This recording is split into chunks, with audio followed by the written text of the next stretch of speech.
This is the time to stand up now. We can't carry on like this.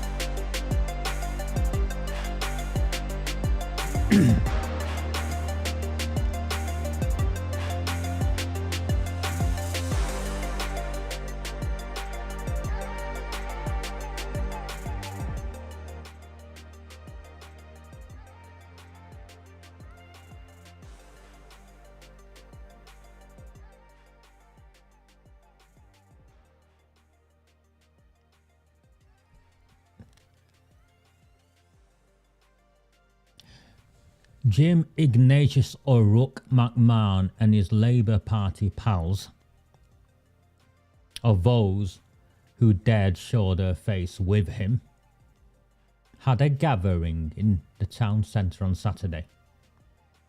Ordinarily, such gatherings would be advertised far and wide. Not this time. My brother Jamal, you coward. You absolute coward. If you'd let me know, I'd have brought the samosas. I'd have brought samosas for all of you. Do not fear them. Do not fear any of them.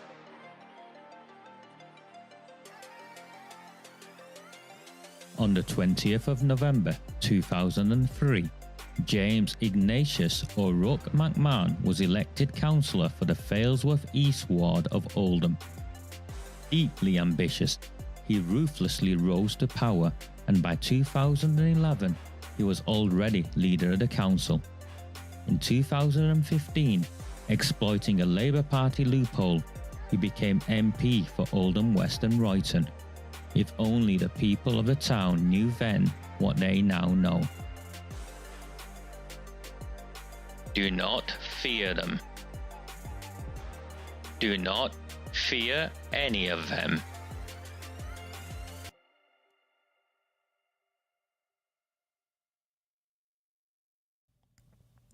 This is Sunday, the 11th of December 2022, episode 8 of the final 9 Recusant 9 transmissions as we stand. We'll get into those details later on in the evening if we can be bothered, in all honesty. Jim McMahon and the Labour Party had an event in the town centre on Saturday. They hand out mince pies, or they sell mince pies, and the meet and greet, dress up in stupid Santa hats and all that. Ordinarily, they'd advertise it, so you, I, and everyone else would have a chance to go and meet your MP and chat to him. But Jim McMahon has been in hiding for the last year or so. He no longer does surgeries. When he comes out in the community, he's come and gone without any announcement.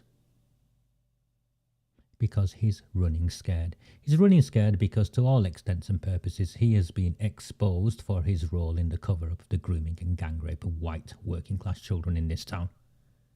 Andy Burnham failed to protect him, Greater Manchester Police, despite his best efforts, and his own efforts in Parliament, attacking me, getting every journalist out there. None of it's worked. McMahon is in hiding. Your MP is a coward and in hiding, refusing to meet with members of the public with pre-arranged, as they would do. You'd pre-arrange all of that. Yes, McMahon is indeed a coward, and he's a coward because of his role in covering up the gang rape of your children. And the reason why he's covered up the gang rape of your children is so that he can protect the bloc Muslim vote from which he benefits. Same with Debbie Abrahams, although Debbie Abrahams, to give her a due, and I can't stand the woman, particularly after she attempted to frame me by doctoring evidence and presenting it to the police to try and prosecute me falsely, failed miserably. And she's been running scared ever since. But Debbie Abrahams put a tweet out or something to say, yes, she's here, but you have to contact her office to arrange to meet her. So they're both running scared. They're both running scared, but more so is JIM McMAHON, the Ignatius one, running scared. So, when we finish in a week's time, I think, just know how close we came. How close we came. Excuse me. And for those who've asked, I'm still not well. I'm genuinely still not well. I nearly didn't make this evening, if I'm honest with you. I'm very tired. And, yeah, we are where we are with it. He won't reply to your email, Julie. He's a coward. The MP for Oldham West and Royton, JIM Ignatius or Rook McMahon, is a coward. He won't turn up anywhere without his Muslim militia with him. And even then, he'll turn up unannounced, hang around for the photographs and leave as quickly as possible. This is what happens when one of the most powerful men in this country has attempted to frame not just me, but an entire community, demonize an entire community as far right and racist, when we were nothing of the sort, and we were never anything of the sort. So it shouldn't surprise any one of you that the last someone sent anything of his to me was he was promoting the malicious blogger on Twitter. Your MP, the shadow minister, is openly engaging and promoting the malicious blogger on Twitter. It's akin to one of you promoting Tommy Robinson or some Islamist extremist. That's how desperate he is, how bad he is. And remember, when he was on Facebook last time he had to go at me, not only did he turn his comments off, he had to boost, he advertised his attack on me. He paid for adverts. I've no doubt that he paid for adverts with taxpayers' money. But such is JIM Ignatius or Rook McMahon, the Pakistani rape gang enabler. Helped facilitate the grooming and gang rape of how many children we don't know. They won't tell us.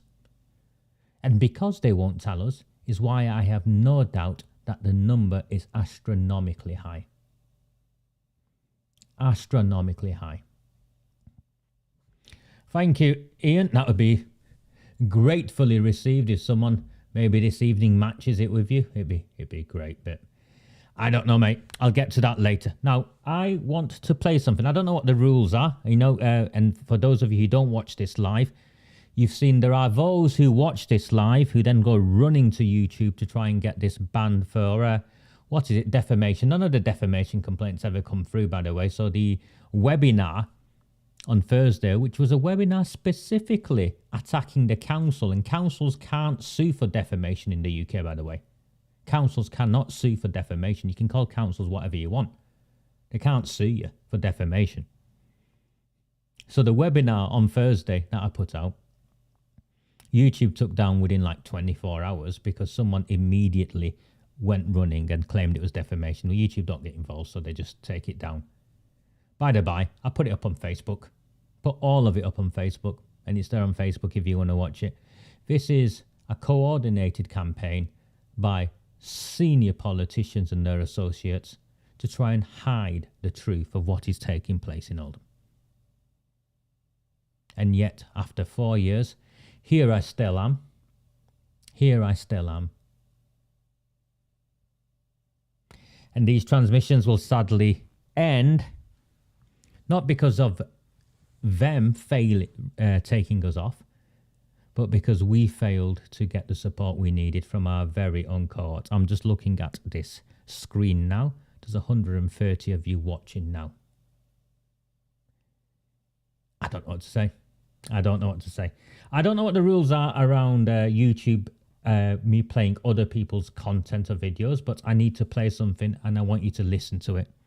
I think it's very important. I don't think this groundbreaking piece of work, which is due to air on GB News sometime this month, I think, would have took place if not for our campaign in Oldham and the outrage we created. As a consequence of our relentless work and our endeavours, in spite of some of the most dangerous people in this town being mobilised to try and silence us. So this is something from our our YouTube page called Spite, and it's Last Orders, and I'll play it. Let me play it for you.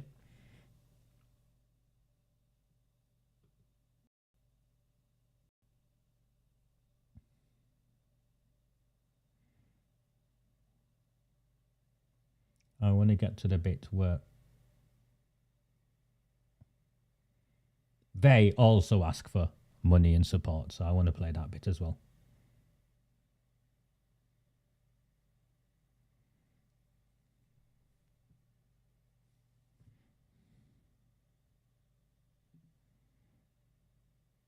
And then the named person scheme, which was the most terrifying thing they ever came up with. Every child gets a state guardian. They never went through with that, did they? As far as they bottled remember, They bottled it. Got pushed back quite firmly against, thankfully speaking. But the sort of things they could have get away with, who knows? Last Orders, like all of Spike's podcasts, is free. There are no subscriptions, bonus episodes for paying customers. We want to reach as many people as possible. But to help us do so, we rely on the generosity of our listeners. So if you enjoy the show and have a bit of money to spare, please do consider making a donation. Anything you can give is greatly appreciated. Now, back to the show. Whilst we're on a slightly gloomy subject, Charlie, let's talk about what you've been working on very closely in recent months. So since you've joined GB News, you've been looking into the scandal of grooming gangs up and down the country and making a documentary about it, I believe. So this is something that we talk about periodically, obviously, whenever the latest horrendous decades-long scandal comes to the surface.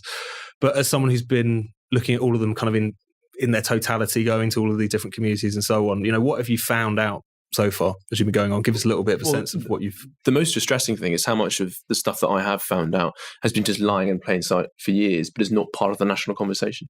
I've been with GB News full-time since October, but I've been working on this in the background for about a year, researching, reading every major report from the towns and cities that have been lucky enough to have reports and reviews and independent inquiries, which is just two, actually. That's Rotherham's had one and Telford's had one. So I've been to both of those cities, but I've also been to Rochdale and a few other places in England just to meet survivors and to visit councils and police. As I was saying, some of the really awful details from these places is in public record. It's in news, it's in clippings, it's in reports, often very long reports, hidden in the middle of them. But the journalistic class in general and the political class has completely failed to exploit this shocking news and turn it into the story it needs to be, because, well, several reasons, I imagine. Firstly, the victims that I am meeting are not, in their view, considered worthy. They don't care about them in general.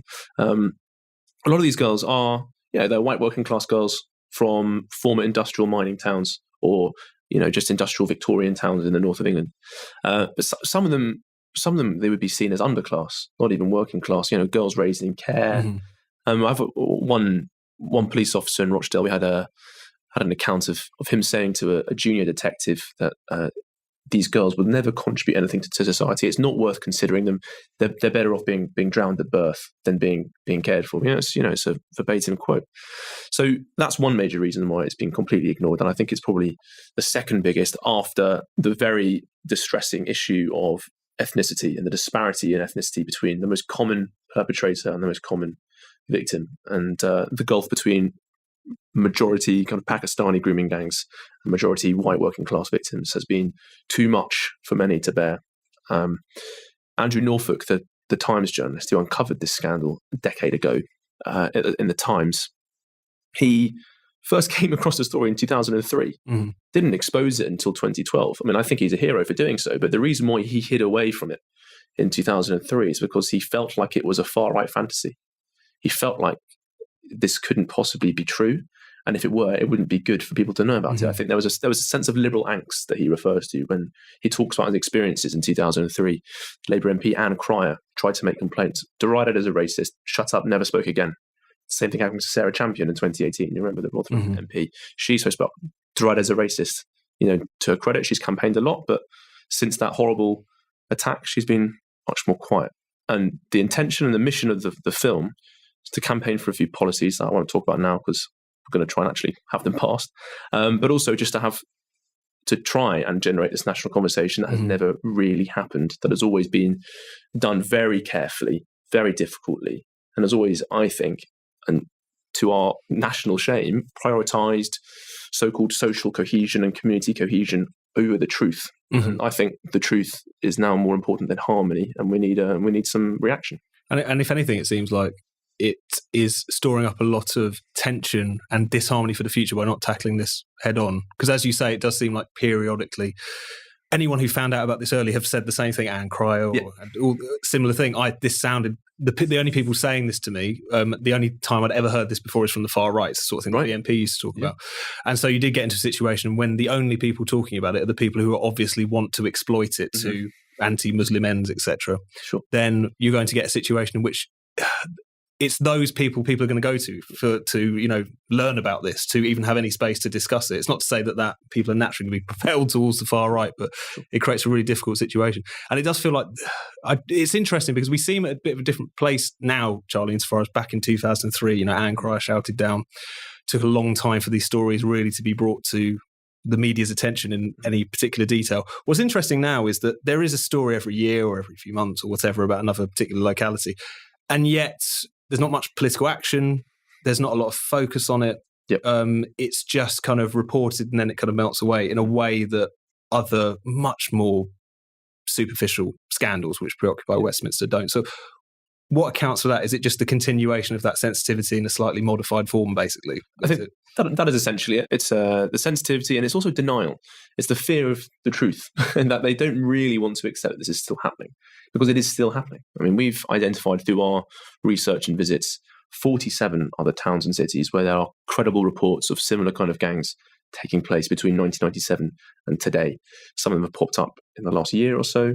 MPs from Bradford are campaigning for an inquiry. There are loads of people in major towns and cities asking for the same kind of treatment that Rotherham enjoyed, that Telford received. And even with these towns, I mean, the Telford report came out this year and found that as a conservative estimate, at least 1,000 victims. This is a town of 140,000 people. And a number that was originally completely rejected by the police. They said that's sensationalised. I think the Mirror first came up with it and they were like, this is nonsense. Now they've had to admit that that's potentially an underestimate. It almost certainly will be an underestimate. And the figure we got from the J report into Rotherham in 2014 was a conservative estimate of 1,400. The National Crime Agency has now found 1,510. So they've added to that. They've also found way more perpetrators. They've made some more convictions. But people I've spoken to in the town, campaigners, numerous kind of charity leaders and youth project workers, both retired and still active, say actually it's probably the case that the more accurate figure is closer to 2,000 in terms of victims from the same period. Even in the town, the city that's had the most investigation, the most discussion, Rotherham is the headline of this story, I think. If even there, the number of victims reported is still hundreds away from what the local experts on the ground, unfettered by kind of bias, think is actually the case. If there's still a massive gap there, then God only knows what it's like in other towns and cities where they have not enjoyed the same level of investigation. Why has there been such a gap, and why is there so little attention from Westminster to these places? Fundamentally because I think in a lot of the places where this is happening, and this is a theme we keep seeing, keep encountering in the places we're investigating, is that the police and council are almost always involved in some degree of cover-up and denial in every single place we look at. Rotherham and Rochdale are the most extraordinary for this. I mean, people involved in handing over victims to the police and abusers to the police in exchange for nobody being charged with anything. Someone who organised and facilitated a handover of a victim to the police was actually made a councillor, became the deputy head of Rotherham's council. I mean, nobody knows about this. It's a national scandal. In Rochdale, minutes were lost of a meeting in which they decided not to investigate after they found hundreds of paedophiles they were investigating in 2005. Nobody knows why they didn't investigate. The minutes have been lost. Nobody knows. And councillors telling victims and social services telling victims essentially that this is a phase that they'll grow out of, that they're choosing to do this, that their stories are lies, that they can't possibly have been beaten, and even if they did, have signs of abuse, then you probably were asking for it. And if they didn't have signs of abuse, didn't have any bruises, why aren't you hurt? This can't possibly be abuse. And so there are these consistent themes that happen, even in the borderlands of England and Wales, even down in Bristol, up in Glasgow. There are consistent themes here which we're finding without. And so that there's only been a couple of investigations and thousands of victims still waiting for justice is, I think, the biggest scandal of the Elizabethan era. And hopefully, when this film comes out next month, there will be a bit more of an agitation towards fixing it. Well, we look forward is probably the wrong word. No, please. I know we should. Anticipate that documentary eagerly. And do you know when it's coming out? Have you got a release date yet? The first half of January. I mean, it's not exactly a Christmas film, so it's done. We're post-production now, so we don't want to release it soon because I don't think, if Die Hard's a Christmas film, this absolutely isn't a Christmas film. There's going to be a delay to January. And hopefully when, Parliament's back, a lot of people in power might see it and be finally moved to do something useful with their time in this space. We can only hope. Less about being abused on Twitter, please, yes. Politicians. More about the issues that matter. Precisely. I mean, yeah. We should reach into the post bag, Chris. Yes. And then play the theme tune that Chris is producing. Okay, that's Last Orders by Spiked. If Spiked want to do a copyright claim on this or anything like that, so I don't know how it works, but all credit to you. All credit to Charlie. All credit to you interviewing him. And I felt that the people of my town would find immense value in sharing that clip, because I know most of them would not know about it. I find it very interesting, the entire piece of work that's now taking place, because I know it's been triggered as a consequence of the work that we've done in Oldham.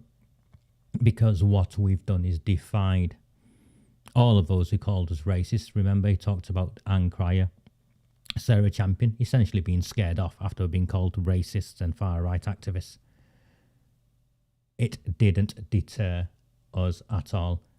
And worse than the police and the council being involved in the cover-up in our town, we got the MP complicit in it. It's even worse than that. They created something called Operation Hexagon. The police and the council, Greater Manchester Police and the council in Oldham, created something called Operation Hexagon. It compiled dossiers on not just me. Its task was specifically to go after me. And in going after me, it compiled dossiers on every one of you who follow my work, who commented on it. You saw Sean Fielding try and get people sacked. You saw Jim McMahon maliciously, falsely claim all sorts of stuff. Same with Debbie Abrahams. You've seen one police case collapse against me, and the other one is, I think, even more ridiculous, but we'll cross that bridge when we get there. He did say 47 towns, and he talked about numbers. Oldham. Amanda Chaddерton, leader of Oldham Council, will not give us a number. To this day, this disgraceful woman who claims if it's not good enough for her daughter, it's not good enough for anyone else, refuses to give us a number of the children who are groomed and gang raped in our town. They have a number. Of course they have a number. But this is the council that blocked victims from giving their testimony. So I think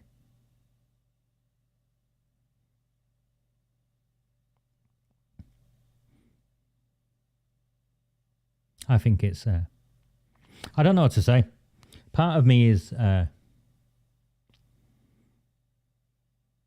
part of me feels as though I should take, I think pride's the wrong word, solace, perhaps.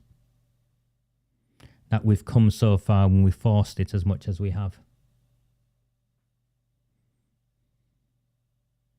And then another part of me thinks they'll get away with it. And the part of me that thinks they'll get away with it is because we know how slimy these people are. Andy Burnham, the Greater Manchester Mayor, won't support calls for an independent inquiry by the government, even though his own investigation has been exposed as a cover-up of the cover-up. His two experts have run away. One tried to attack me in partnership with the Manchester Evening News and Charlotte Green. Nothing came of that story, remember, after I did what I did. At the centre of this, and no one's interviewed me because I take it to a place that's very dangerous. At the centre of this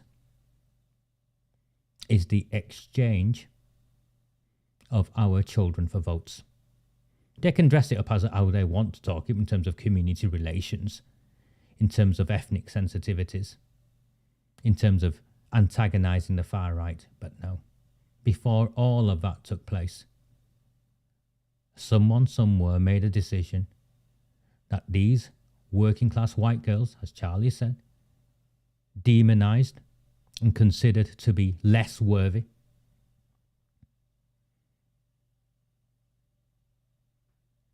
Well, if a bunch of Pakistani rape gangs wanted to have their way with them, and as long as they were still supplying the bloc vote, it was a price worth paying.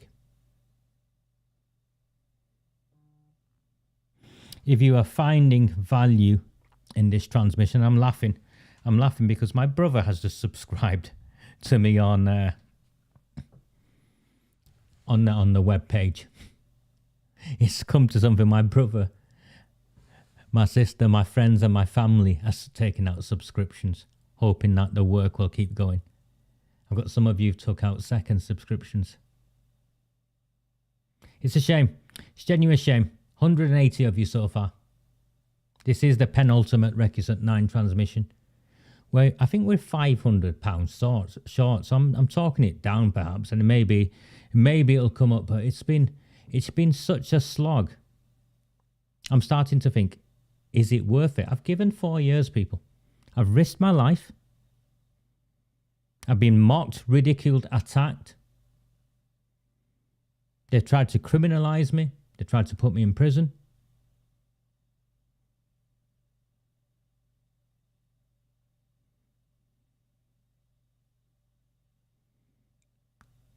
And we can't get...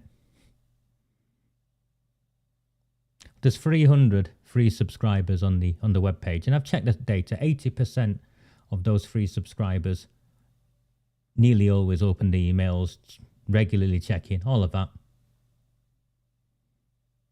And I got told last week that times are hard. Times are hard, Roger. 75 pence is a lot of money.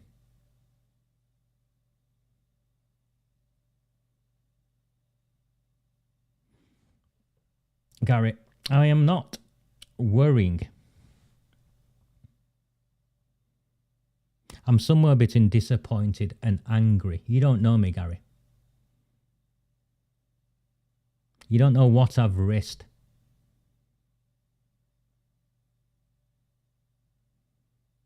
Now, that's not a criticism of you, by the way. You have no idea of what I've endured day in, day out, what I still endure.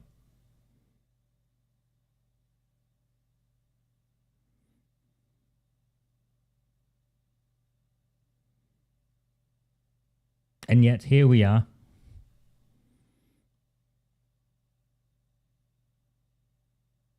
And we just can't get it over the line. And we can't get it over the line. Not because of money. It's because of apathy. It's because of this belief that someone else will do it. Someone else will risk their lives. Well, I'm sorry, people. No one else is going to do this for you. Because if anyone else was going to do this for you, they would have done it by now.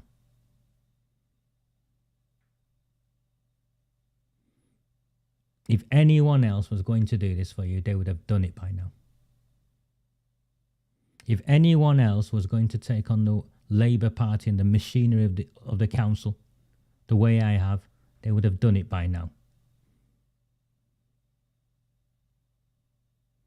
If anyone else was going to stand up to these mobsters who threaten to kill you, who threaten your family,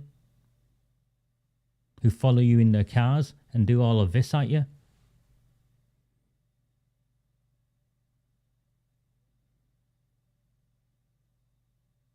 they would have done it by now. If anyone else was going to put up with the mainstream media, putting your photograph online and in print so that everyone who values you can see it and attack you and condemn you as a racist and all sorts, they would have done it by now.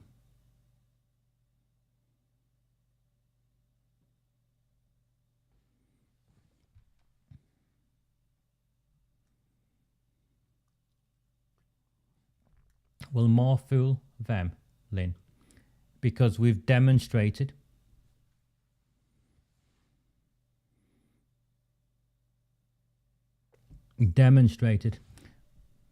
that we can change. We've took out 2 leaders, we took out multiple politicians, and we forced an inquiry. And in part, our actions are leading to a national documentary. The Prime Minister, who'd like to think we've forgotten about all this, made a pledge. What do you think the stimulus for all of that was? It was the work we did.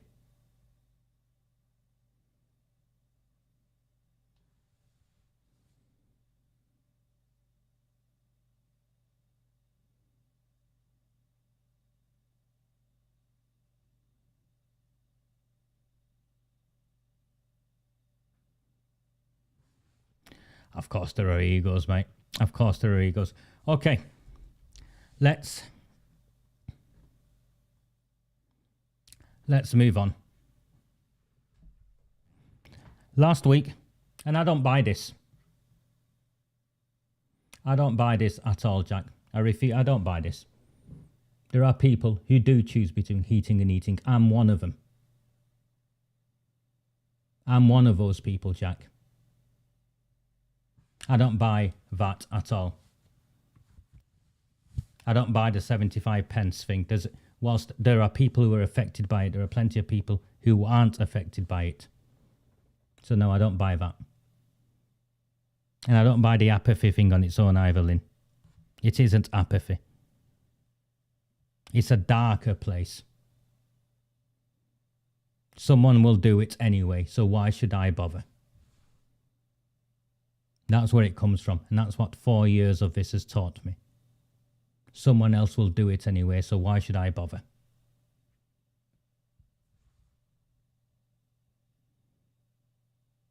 Well, good luck to that someone else, is all I have to say on that. Let's move on. Last week, I was asked about the Royton Independents and whether they had a chance.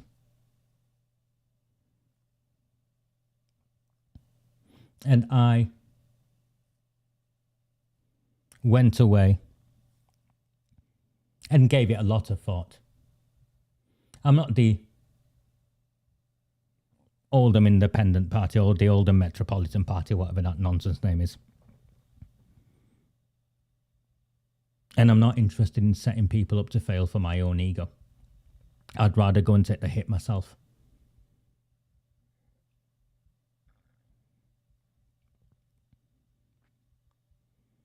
And I've looked at it, and I'll share with you what I think of May's election. It's the penultimate one. So I'll share with you what I think.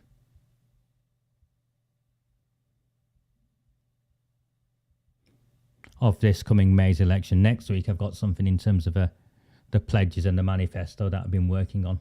So I want to leave on that and share that in the public domain. But this week, what I wanted to do, apart from playing that clip, was talk about May's election. And in particular, Royton.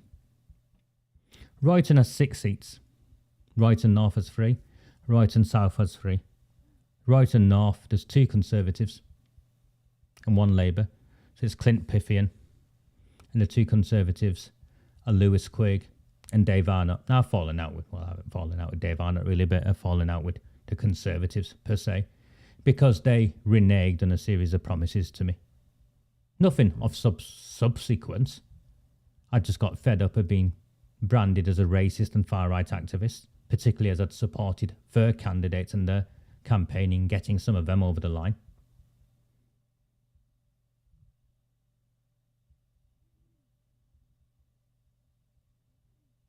And they use me. It's fine. They weren't the first to use me. They won't be the last to use me. I've learnt a lot about how that game works. I'm not a politician, so it doesn't matter.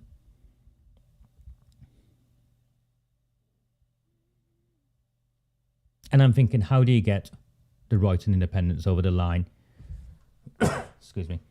How do you get the Royton Independents over the line in a ward that has been traditionally Labour? And nationally, will the Labour Party will campaign on an anti-Tory platform, talking about the cost of living and how the Tories have betrayed them. Exactly what they did in Hollywood. Don't listen to what any of them said. Beth Sharp, Pam Byrne, all the others, about how close the Tories came in Hollywood. That was the cartel. It was the Pakistani Asian vote rallying around one of their own. That's why they got 600 or 650 votes. It had nothing to do with those people voting Conservatives.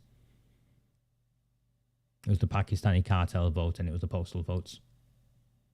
And if the Tories want to play that game, well, go for it. That's for them to do. I'm not a Tory.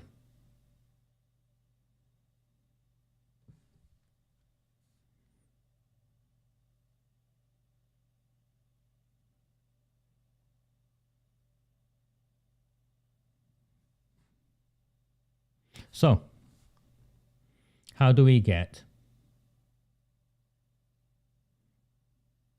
the Royton Independents over the line? Sorry, someone's just put a message up with this swearing, so it won't come up. It's not me. There's a filter, and it's just flashed on my screen. So if you want to swear in your posts and stuff, if they don't come up, it's not me. It's just automatically blocked.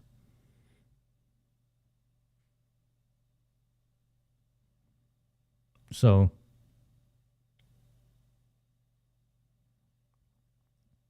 how do we get the Royton Independents over the line? Now, Maggie and her team, they're decent people. They're honourable people. And decent, honourable people don't win elections on their own. You've got to fight. You've got to fight dirty. You've got to turn the tactics of the Labour Party around on them. And it's one of the reasons why they hate me. It's because I know all of the tactics and I know how to use them against their own.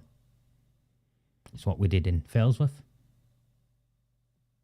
I know Failsworth Independent Party claim that CSE wasn't an issue on the doorstep and nothing we did was an issue, and people just suddenly magically went and voted for FIP.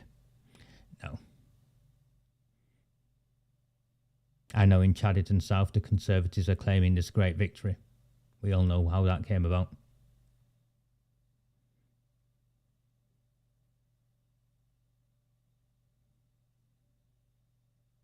So, who's going to lead the campaign in Royton? Because left to themselves, the Royton Independent Party will come up short. They'll get a healthy 600, 700 votes, but they'll come up short. If they put 1 candidate, 2 candidates, 3 candidates, they'll come up short. They need to put up 3 candidates, at least in Royton South. So I'll share with you what I would do. It's about being pragmatic. It's about getting over the line. And it's what I tried to share with Proud of Oldham, who now don't exist. Because of egos and arrogance. The pragmatist in me thinks we need 3 candidates in Royton South. Yes, of course, the dreamer thinks 6 candidates. But I've looked at them. They're not going to get 6 candidates and they're not going to be able to cover enough ground. But there's more to it. Dave Arnott and Lewis Quigg are desperate. They know if the Royton Independents stand in Royton North, they're buggered. It may be that the Royton Independents don't get enough votes to get over the line, but they'll sure as damn it take enough votes off Lewis Quigg and Dave Arnott, and Labour will go through the middle.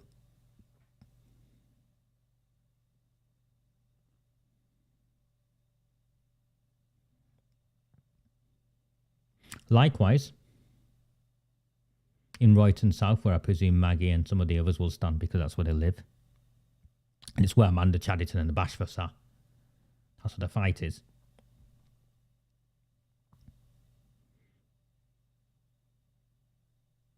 It's a standing start, isn't it? Starting with nothing. And we know the might of the entire Labour Party machinery will be brought out. You know what I'd do first? Lewis Quigg, Dave Arnott, I know you listen to this. Same as all the others. If I was Lewis Quigg or Dave Arnott and I wanted to remain a councillor, the only chance I have of remaining a councillor is doing a deal with the Royton Independents. Don't stand in Royton North, and in return, we'll put up 3 Asian candidates who hardly speak a word of English in Royton South. No, hold on. Don't look at me like that. That's exactly what they've done in Failsworth. That's exactly what the Conservatives did in Failsworth. They put up candidates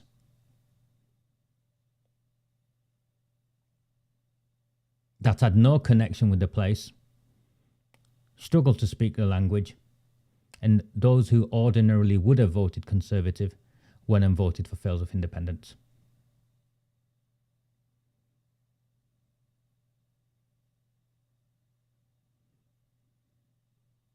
So, if you want a chance of staying in power, Dave Arnott, Lewis Quigg, I'd name 3. And you got your Bangladeshis and your Pakistanis who, you know, die hard, want to become something. Just standing as a councillor means everything to them.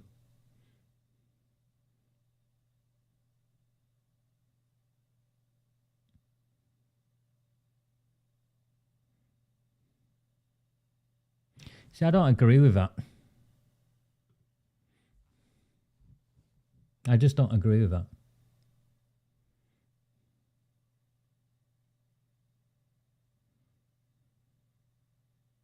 But no, if you want to get rid of Amanda Chadderton and the BASHFORTHs, then the Royton Independents should do a deal with the Conservatives. The Conservatives should do a deal because they're the existing councillors.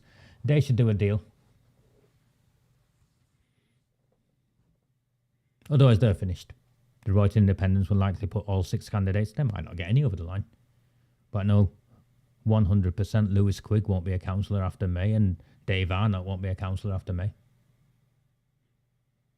See, if I was those guys, I'd be on the phone to Maggie Hurley and her team.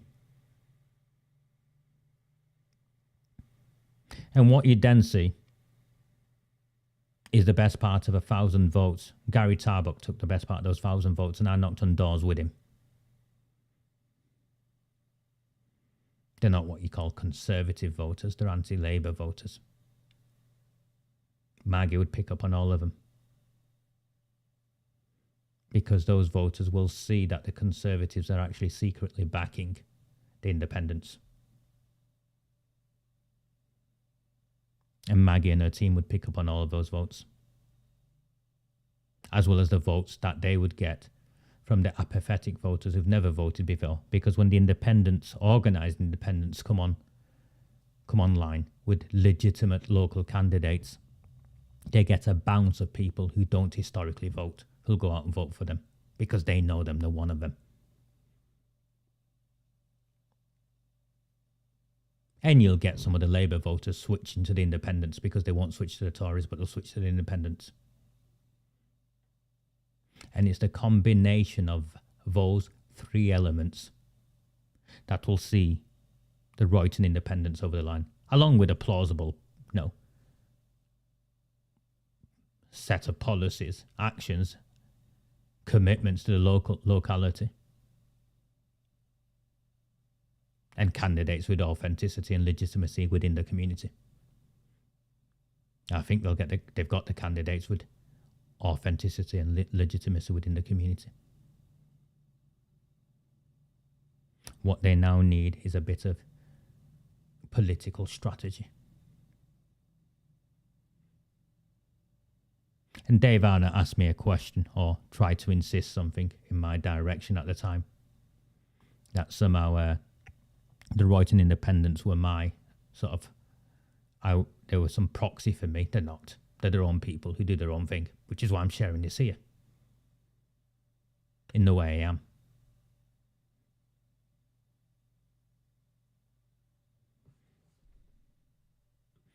No, you've got no idea. Sorry, you're talking nonsense. The Boundary Commission has just done its revamp. Failsworth, whilst moving to a parliamentary constituency in Manchester, is administered by Oldham Council. And that is for the foreseeable because the all-out elections do that. If it changes, it won't change for another 10, 15, 20 years. So that won't happen. So you're wrong with that.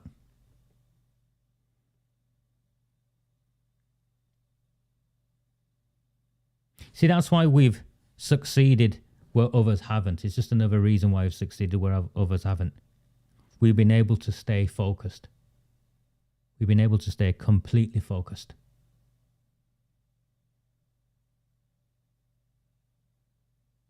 And if we are to stay focused, remain focused in Royton,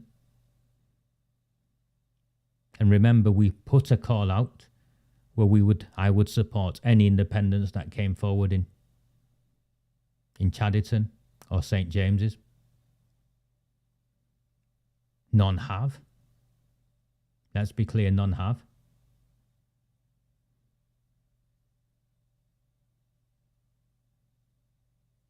So the only place where we can fight this time, really, is Royton, and it coincides that the leader of the council also is in Royton. But to get to Royton Independents over the line in Royton South, and to limit any Labour expansion in Royton North or elsewhere in the council, Lewis Quigg and Dave Arnott have to do a deal with the Royton Independents, and that deal has to be putting up 3 very, very weak paper candidates at best. And yes, they did it in Failsworth. It's exactly what they did in Failsworth.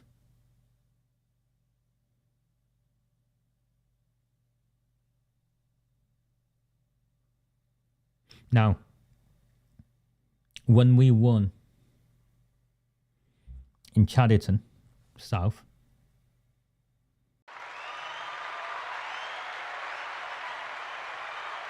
thank you. And there's no need to buy me samosas. Thank you. I'm grateful. I'm grateful to the 100 samosas. And someone bought me 100 samosas earlier, I think. So I'm very, very grateful.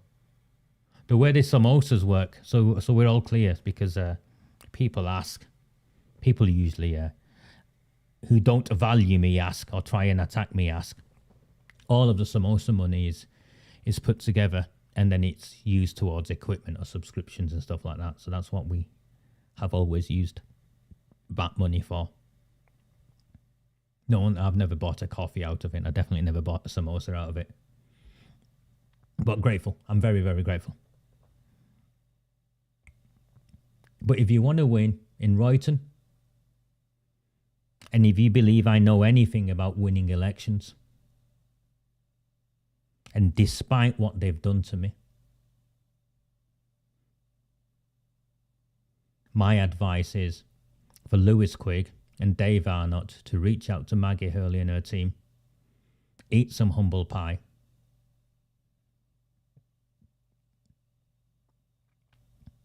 and agree to put 3 paper candidates up in Royton South, and in return Maggie and her team hold back in Royton North for now. Because I also think it might be a stretch too far straight away. Look how Failsworth Independents developed. It takes time. It takes time. And if we have a common enemy in this town, it is the Labour Party. If we have a common enemy, if there's anything that brings a wide range of people together on one side, then it is our opposition to tyranny and the Pakistani rape gang protectors that are the Labour Party run council.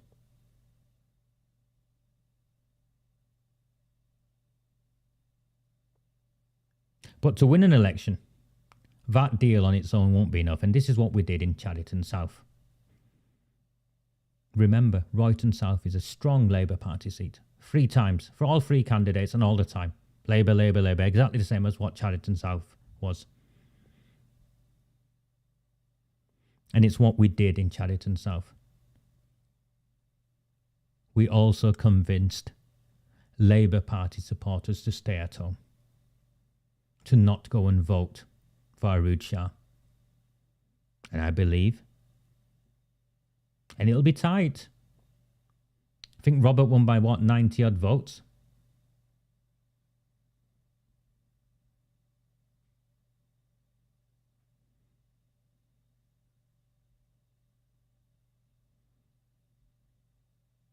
I'll talk about the Shaw lot in a minute. I'll talk about Markins and his team in a minute, Dean. I'll get to that. But you've got to convince the Labour Party voters to stay at home. And the way we convince the Labour Party voters, or enough Labour Party voters to stay at home, was by making them fully aware of who Arud Shah was and her gangster associations and her role in the cover-up of the grooming and gang rape of children and so on and so on. They called me a racist as a consequence of it. They called me a misogynist as a consequence of it.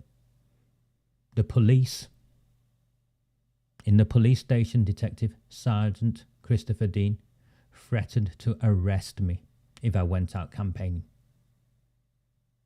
That's what I risked. He stood inches from my face and threatened to arrest me should I go out campaigning, and that's after he charged me for a criminal offence. I told him to get stuffed and I went out campaigning.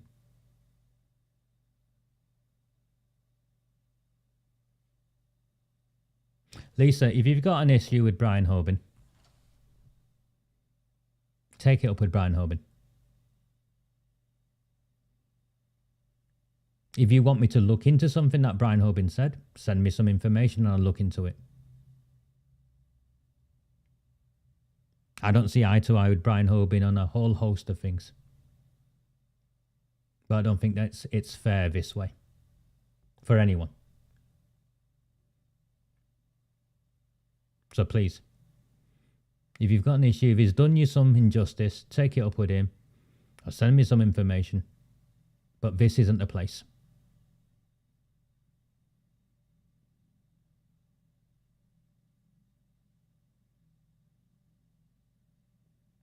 The way to get people not to vote, traditional Labour Party voters to stay at home, because some won't vote for another party, but you can convince them to stay at home, is a similar campaign focusing on Amanda Chadderton in the same way we focused on Arud Shah. And I know what that is based around: her blocking of the cover of a public inquiry and her claiming that it did not destroy lives, her blocking of people from attending council meetings, abuse of power, all of that. And I reckon you'd comfortably get 100 to 200 people to stay at home who would ordinarily vote for the Labour Party. And as we did in Chadderton South, Well, there's a small Bangladeshi community. There's also a small Bangladeshi community in Royton South.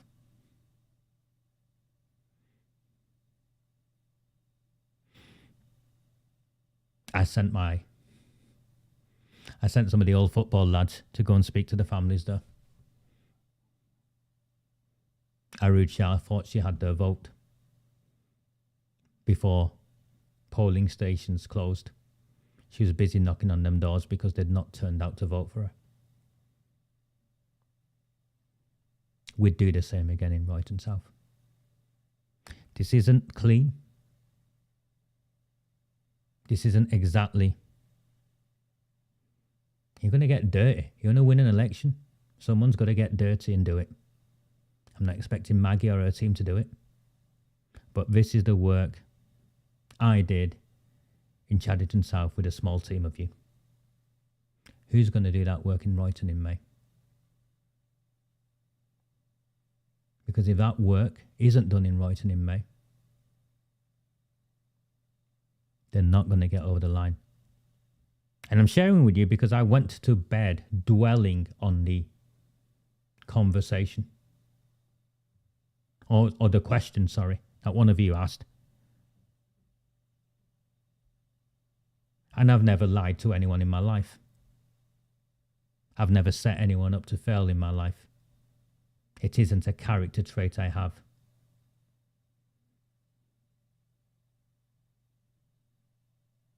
So if we want to get the Royton Independents over the line, first of all, a strategic alliance between the Conservatives in Royton North and Maggie and her team. And then secondly, a campaign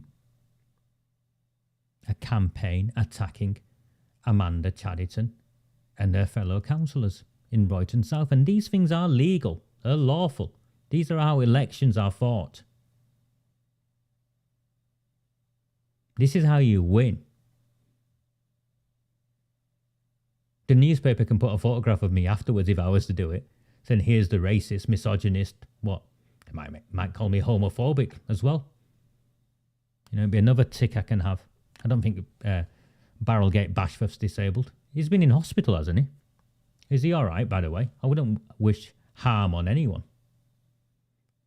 I think someone sent me a photograph. He'd apparently put a photograph up with a wristband of him being rushed into an accident in emergency. I mock them, I attack them, but I wouldn't wish physical harm on any of them or wish them any ill. I'm not like them.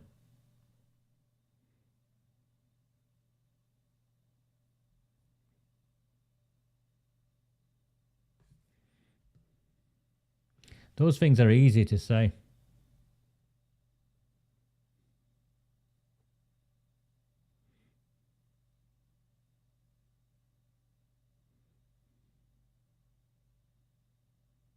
They're easy to say.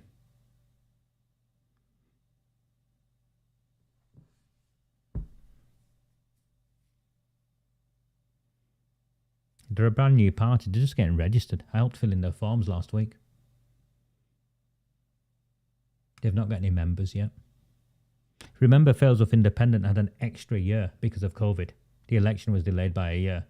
I don't think we'd have got them over the line if the elections had took place in the 1st May. The extra year made a massive difference.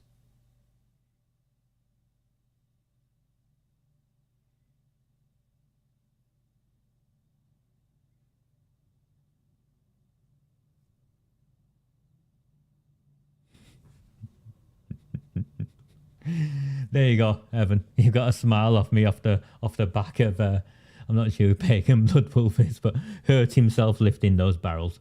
When all this ends, one of the things I laugh at is how Barrelgate Bashforth sent me a put on Facebook. It wasn't a bribe. Taking the beer wasn't a bribe. He took it on sale or return, so he admitted to being a bootlegger. It just beggars belief. It genuinely beggars belief.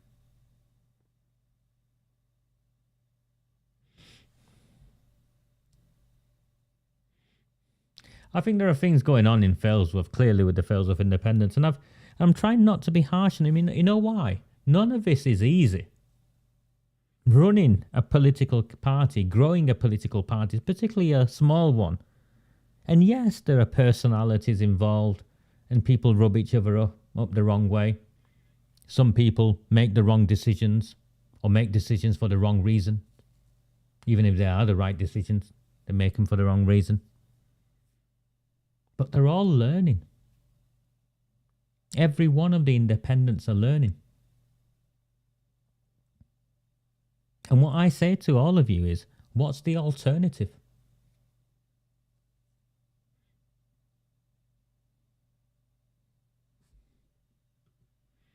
But that wasn't accidental, mate. That's not fortunate. What do you think I was doing in the background?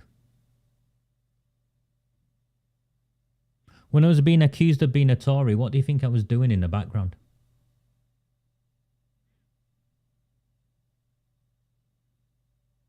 Labour knew what I was doing in the background, which is why they wrote to the government complaining about the Conservatives working with me.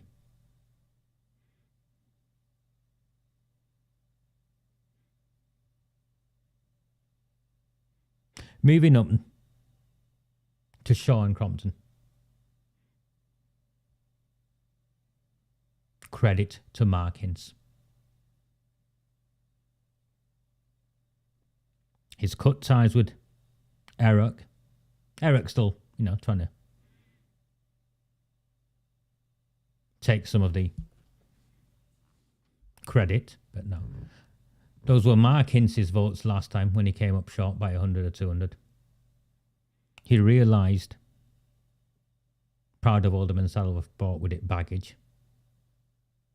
And there was no help to Shaw. Really, there was no help to Shaw. He cares for Shaw. Clearly, he cares for Shaw. He's pulled together his own political party. He's got candidates in Shaw and he'll have candidates in Crompton. He's fighting the Liberal Democrats there. And remember, this is the command centre of the Liberal Democrats. So where Howard Sykes has for a long time held all 6 seats. It's their power base. The Lib Dems in Oldham are split in 2 factions. There's Kenyon and Al-Hamdani up in Saddleworth Way. And then the other 6 are Howard's boys.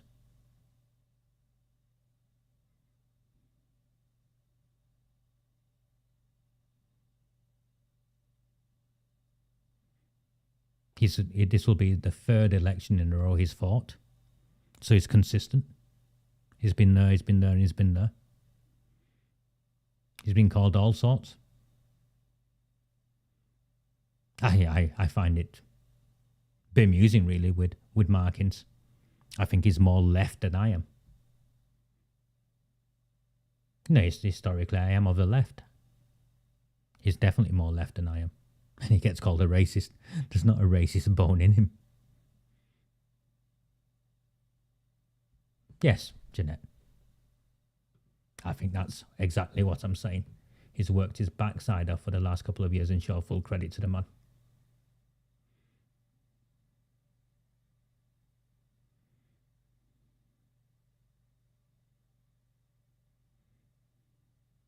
So I think Mark Ince will take 2 seats.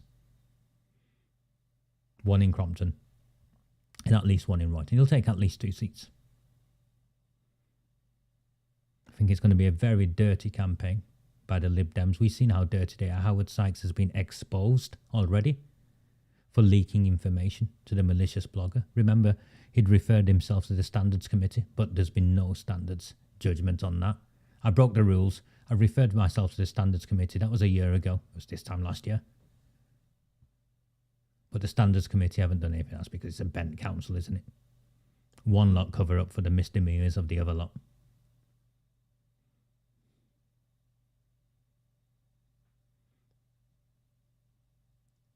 So Howard Sykes and his team will fight dirty.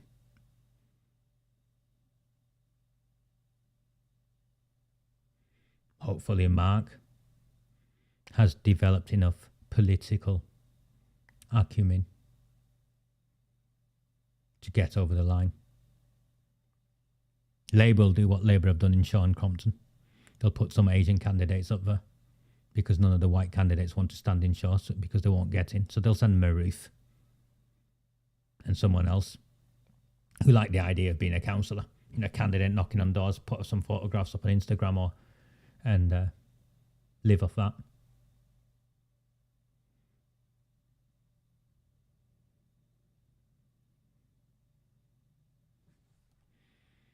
I don't know what you want me to say to that, Lisa. I've never met you. My entire life, Lisa. I'm 50 in May. I've sacrificed my entire life fighting injustice. It's what defines me as a person.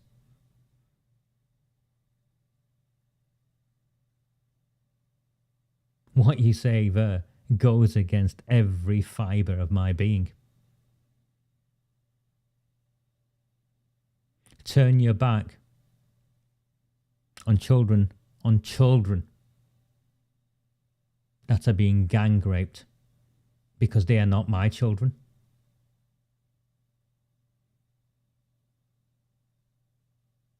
I'm sorry, that just isn't me.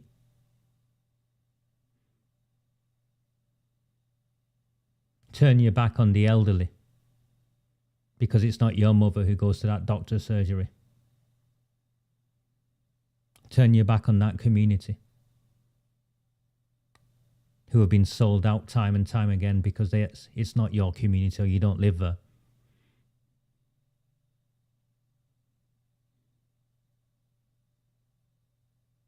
It's not me.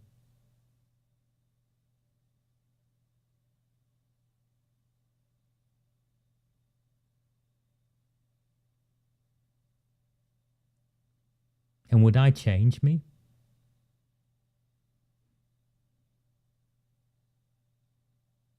I wouldn't change me. I don't think I could change me.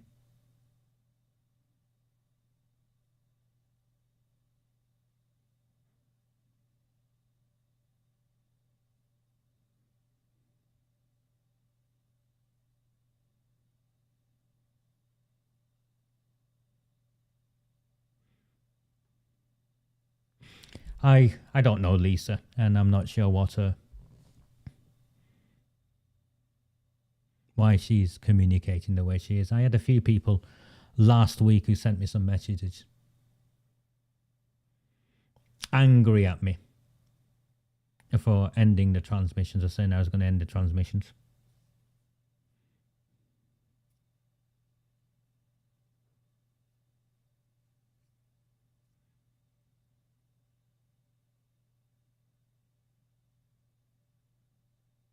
There's 250 of you watching right now. Less than 100 of you will be supporters. Maybe 50 of you can't afford 75 pence a week, but the other 100 of you could.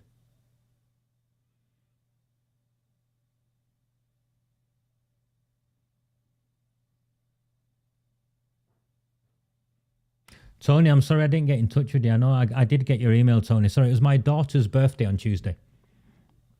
I was at a party with her on Sunday, but it was her proper birthday on Tuesday, so I had Tuesday and Wednesday with her. So, and I've still haven't fully recovered, I'm afraid. So that's my apologies, Tony. I will give you a call tomorrow.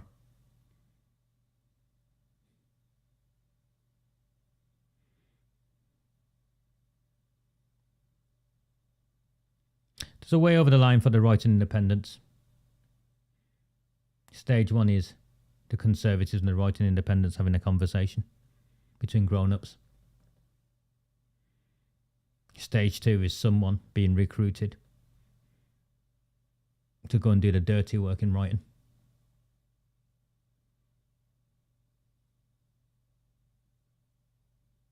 It is that, isn't it, Evan?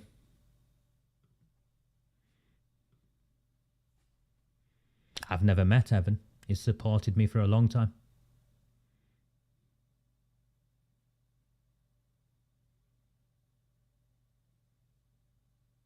Like many of you.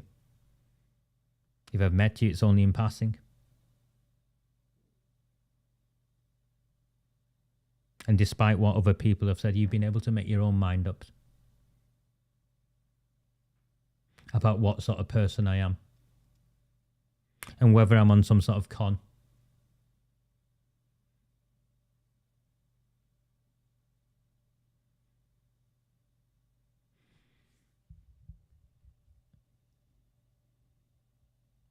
I understand, Oldham, that Debbie Abrahams is busy campaigning in Durka and Sholva. She's been relentlessly campaigning in Durka and Sholva. You can see her regularly posting pictures of her out in Durka and Sholva. She wants to take all 3 seats back in Durka, Sholva, Moorside, St James's. I think Beth Sharp is onto a hiding to nothing. More so because the person who did most of her work there, Jackie, she's moved out of Durka. And Beth Sharp, of course, works for a Conservative MP. She's like the what Arood Shah was to Jim McMahon. She's like that. I have been in your house and dropped a meal off. I was thinking that whilst I was chatting, whilst I was saying, I was thinking, no, I've been in his house and dropped a meal off and he offered me a beer. Sorry, Evan. But you know, you get the point, Evan. You were supporting me long before you and I met each other. Tony Martin, there. First time I met Tony Martin, I think it was at Skåne, wasn't it, Tony? You had gone for a walk and I'd arranged to meet you for a coffee. Denise, one of the first times I met Denise. She'd made me cheese and onion pie. I went round to her house and picked it up.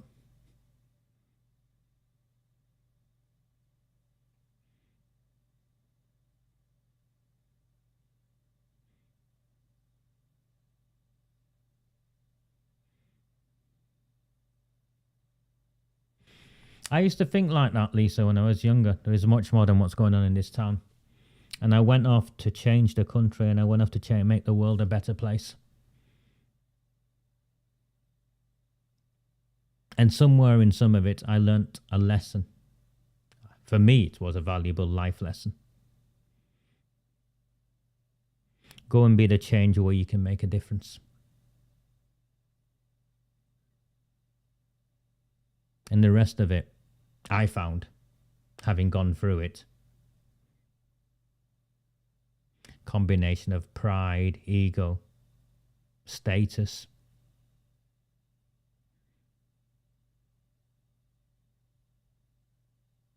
worthy of legitimacy. And I've always found people of legitimacy the most in the place they call home, in the places that are familiar to them, faces that know them.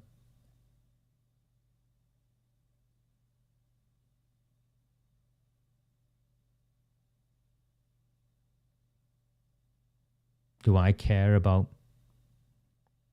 the plight of Afghan women? Of course I do. Can I do anything about it? Can I bugger? Same with Iran. Can I do anything? Can I bugger? Same with Qatar and the World Cup and the human rights atrocities. Can I do anything? Can I heck?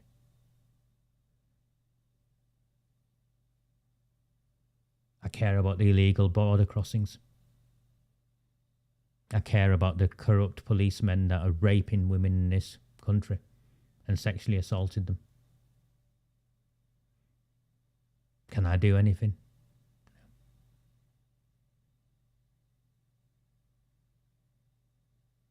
But I can try, at the very least, to make a difference in the place I call home, which is one of the main reasons why I keep trying to tell people I'm not from Oldham.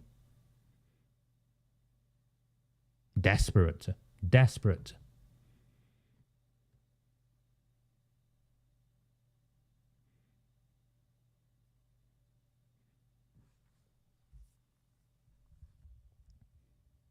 What was interesting about Jim McMahon's mince pie and stupid hat thing, Santa hat. Well, it wasn't a stupid hat, I don't mind his hat actually. It was the costumes that the others were wearing. Was that so few Labour Party politicians in Oldham shared that space with him. Very few Labour Party politicians.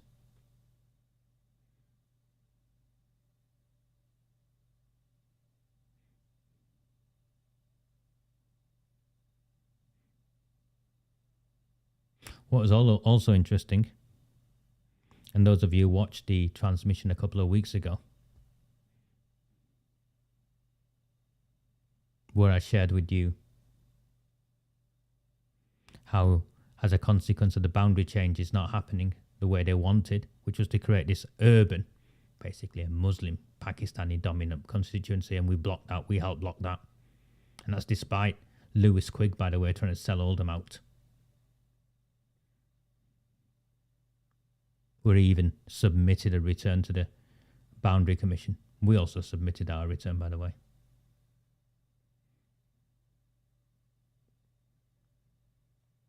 McMahon looked at the demographics and he needed to have the Bangladeshis on side now more than ever. Which is why Councillor Mohan Ali is now hanging off McMahon's arm. Everywhere he goes, see Councillor Mohan Ali with him. Very close. I think he's promised Mohan something.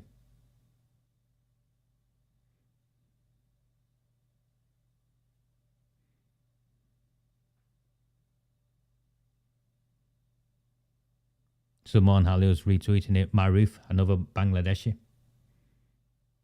was there posing with him. You'll find a photograph. Let me see if I can find a photograph.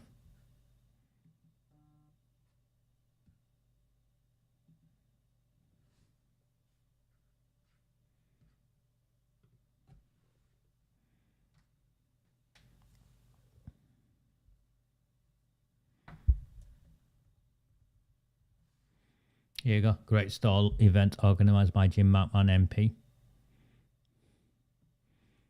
That's Jeremy Sutcliffe. Waste of time gone. That's DC. That's Maruf with Jim. Look how badly attended it is. So these are the pick photographs, by the way. That's Mohan Ali. You see? Very badly attended. They are on the run.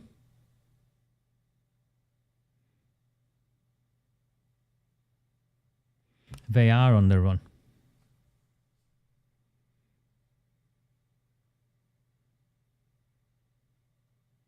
And I think, if I'm honest with you, they were always going to react and respond, weren't they? We'd decapitate 2 other leaders. And we're running that campaign exposing their MPs. We demonstrate corruption in the town. Well, wherever you go, people mock and ridicule these people. They're always going to come back swinging at us. I'd expect no less. I think they'll take St. James. It's a shame that an independent party hasn't come there. I have no love for Beth Sharp. The only positive Beth Sharp has for me is that she's not a Labour Party councillor there. So I think Debbie Abrams doing what she's done then. So you've got that Josh guy who was one of the stooges as a candidate. The fact that someone like Josh will become a councillor makes me sick. I have the measure of that young man. And everything about him I find repulsive. Politically, everything about him. His politics, the way he goes about his business, I find repulsive. And it's exactly that, isn't it? They're running scared. They're running scared, Salian.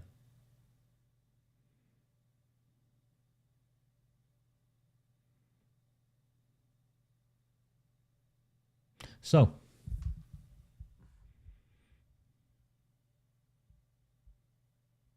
I think for me that's it for this evening. There's some more I can go through. For those of you who ask, yes, I'd very much like to continue. But we are where we are with the subscriptions.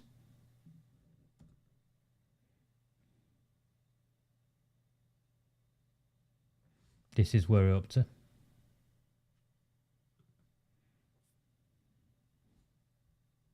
Make that bigger so you can see it yourself. on the Go side. This is separate to the pledges. We're just £7 short of 800.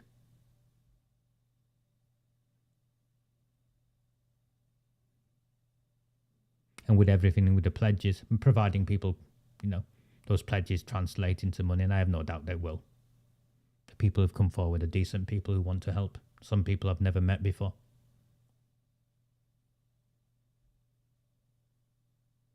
We're the other side of 1,500. We're about £500 short. We're less than £500 short. But you can see there, 314 paid members. Sorry, free members. And if I did this, you have a look at this, if I can make this work. Look at the engagement. I'll just do free members. There you go. 70%, give or take. So 7 out of 10 of the free members engaged within the last month. Ignore the last 7 days. I've not put any content out. So they're all watching. They all take value from the content. Yes, the council meeting shifted, mate. They wanted to change it because of the football. There's nothing else for me to say. They wanted to shift it for the football.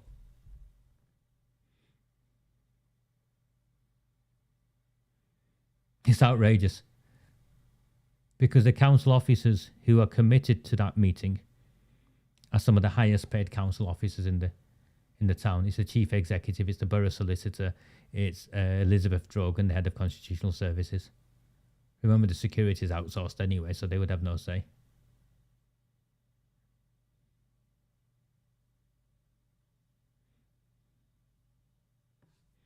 Well then, I'll add you to it, mate. Thanks, Ian. Drop me a message. I'll add you to it. With you, mate, and your match, we're at 17. We're at 17 of the 50 by 50. And we're at 17 of the 50 by 50. Let me just add it up and I'll tell you.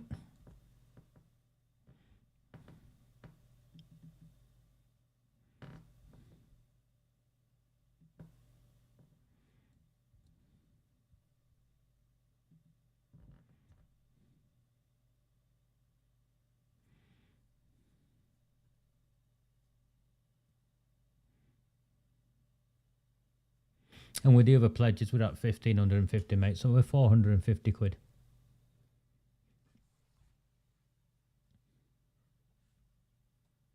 This is really simple, really. It's you know what I get frustrated about? And I go back to the beginning.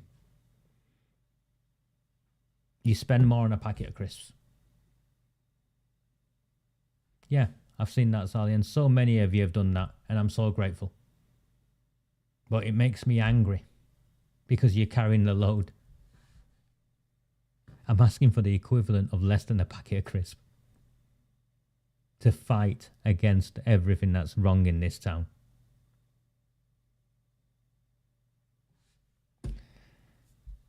I will be back next Sunday.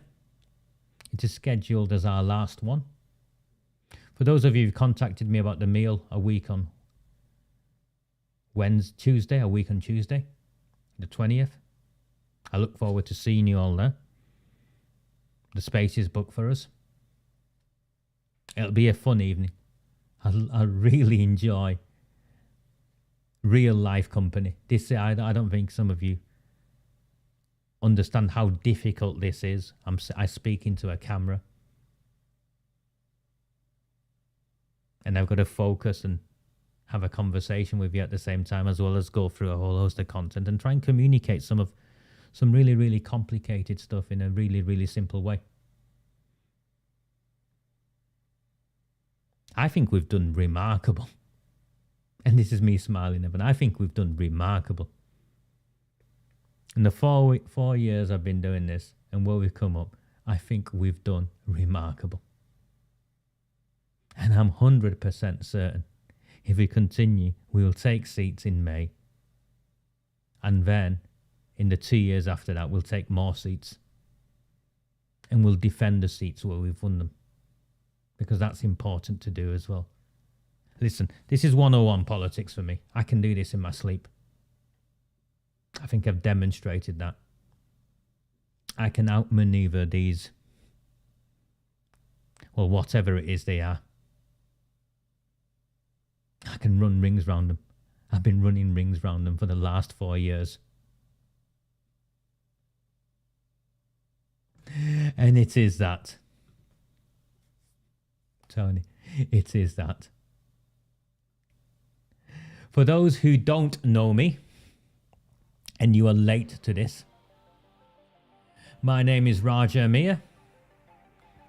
I am in court on the 20th in Wigan for another case management hearing. Greater Manchester Police and an alliance of politicians and Pakistani gangsters and the press have been attempting to criminalise me and discredit me and intimidate me into silence. But 4 years later, more than this town knows about the corruption in the Civic Centre. And an entire nation knows about how the politicians and the policy officers worked in partnership with the press and the police. Not just to cover up the grooming and gang rape of our children, but to exchange them for votes. Very good evening. Do not fear them. Do not fear any of them.